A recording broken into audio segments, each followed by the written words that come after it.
Hi everyone! Today I'm going to transform this mermaid into this one! I got the original doll from KikaGoods.com. As a reminder, you can get 10% off with my exclusive promo code. Let's get started! First, you'll need to take apart the hair and faceplate. Also remove the clothes in order to add blushing to the body later. I used pliers to gently but firmly pull out the horn from the hair. To remove the bow in the back of her head, I just firmly pulled with my hands. Use acetone on a cotton pad to wipe the previous face deco off. Remember to wear gloves and rinse the head with cold water when you're done. I also seal it with a clear matte sealant to give the surface a smooth finish. I decided to paint the hair first. I'm using Golden brand acrylic paints. All of my supplies are listed in my BJD repaint supplies list. You can find the link in the video description below.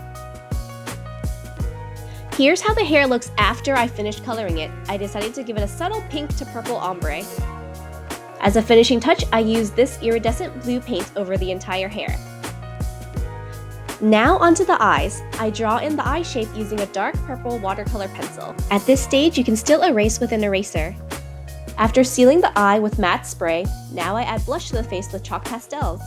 I like scraping off the chalk pastels with a knife to make a fine powder and then apply it with a brush. I start with a light pink color over a large area of the cheeks, then I go in with a slightly darker and brighter pink just on the apples of the cheeks. Don't forget to blush the ears. I used a pale orange color to add contour to her chin.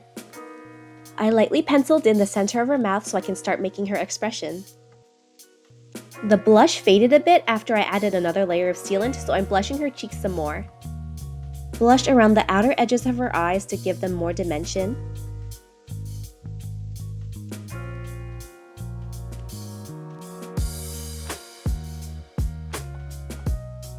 Now using thin layers of paint, start coloring in the basic eye colors.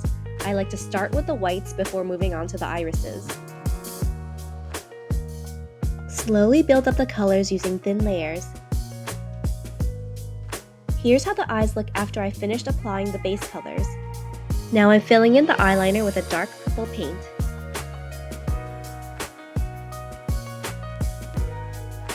I like to use a lighter color for the bottom edges of the eyeliner. I shade the whites of my eyes with a dark blue and light blue color. This gives the eyes a lot more dimension. Right now I only shaded the right eye so you can see the difference.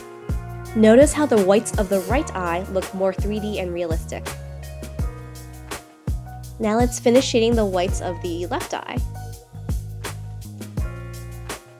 Use a dark purple watercolor pencil to draw the wings of her eyeliner. Draw in the eyelid crease. Here I'm starting to paint in the lips.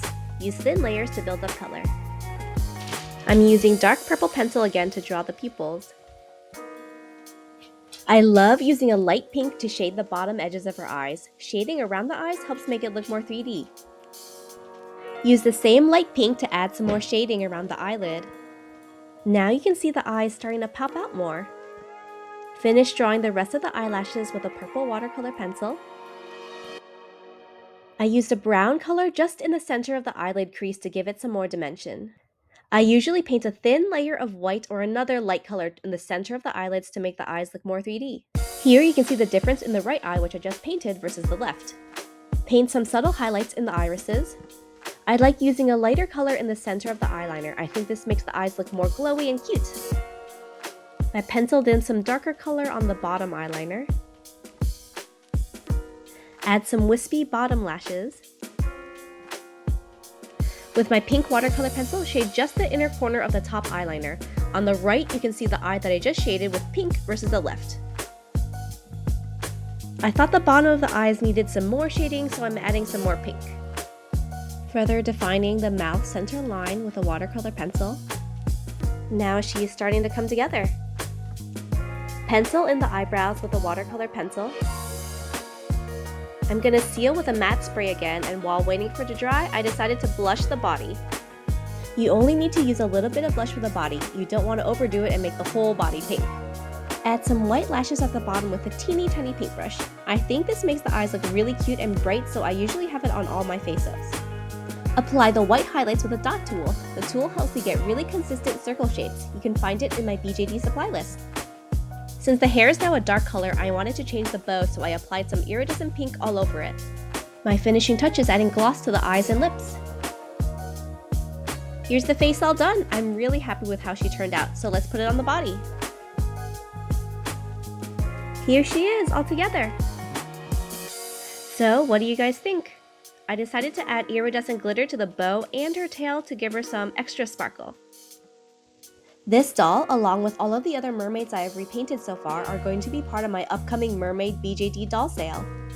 If you're inspired to get your own BJD doll and start customizing, remember that you can get 10% off KikaGoods.com with my promo code. Thanks for watching!